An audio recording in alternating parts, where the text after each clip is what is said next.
Holes, Chapter 16. As Stanley entered the rec room, he could hear X-Ray's voice from all the way across the room.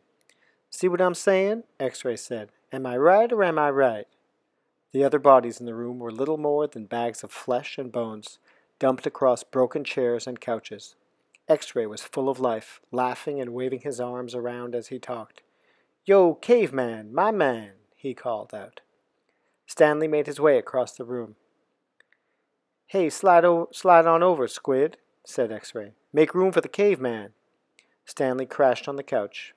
He had looked for a hidden camera in the shower. He hadn't seen anything, and he hoped the warden hadn't either. "What's the matter?" asked X-Ray. "You guys tired or something?" He laughed. "Hey, keep it down, will you?" groaned Zigzag. "I'm trying to watch TV." Stanley glanced uncertainly at Zigzag, who was staring very intently at the busted television screen. The warden greeted the boys at breakfast the next morning and went with them to the holes. 4 dug in the holes and 3 tended to the wheelbarrows. "Glad you're here, X-Ray," she said to him. "We need your sharp eyes."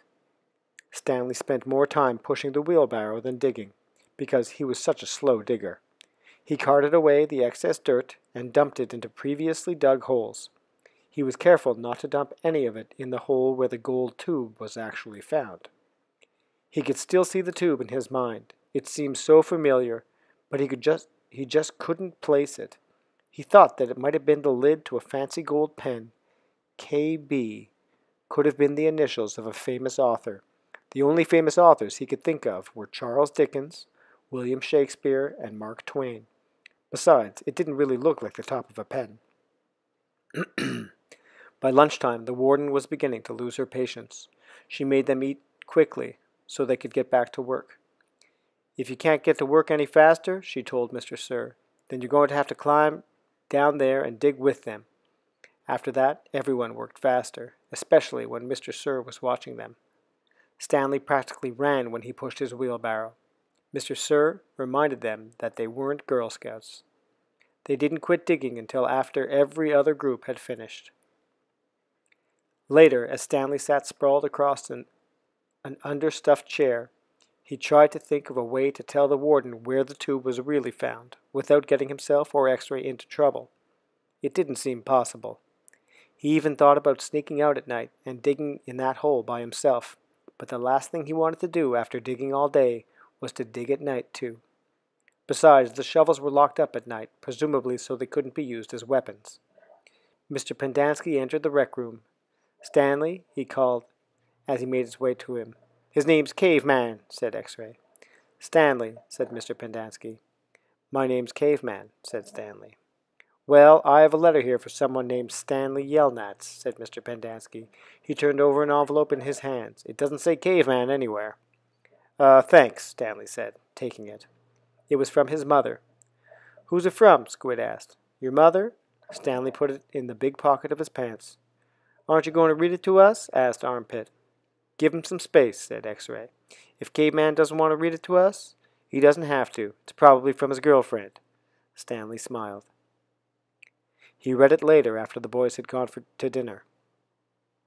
"Dear Stanley, it was wonderful to hear from you. Your letter made me feel like one of the other moms who can afford to send their kids to summer camp. I know it's not the same, but I'm very proud of you trying to make the best of a bad situation. Who knows? Maybe something good will come of this. Your father thinks he's real close to a breakthrough on his sneaker project. I hope so. The landlord is threatening to evict us because of the odor. I feel sorry for the little old lady who lived in a shoe. It must have smelled awful. Love from both of us." "What's so funny?" Zero asked. It startled him. He thought Zero had gone to dinner with the others. "Nothing, just something my mom wrote." "What did she say?" Zero asked. "Nothing." "Oh, sorry," said Zero. "Well, see, my dad is trying to invent a way to recycle old sneakers. So the apartment kind of smells bad, because he's always cooking these old sneakers. So anyway, in the letter, my mom said she felt sorry for that little old lady who lived in a shoe, because it must have smelled bad in there." Zero stared blankly at him. "You know the nursery rhyme?" Zero said nothing. "You've heard the nursery rhyme about the little old lady who lived in a shoe?" "No." Stanley was amazed. "How does it go?" asked Zero. Didn't you ever watch Sesame Street? Stanley asked. Zero stared blankly. Stanley headed on to dinner. He would have felt pretty silly reciting nursery rhymes at Camp Green Lake.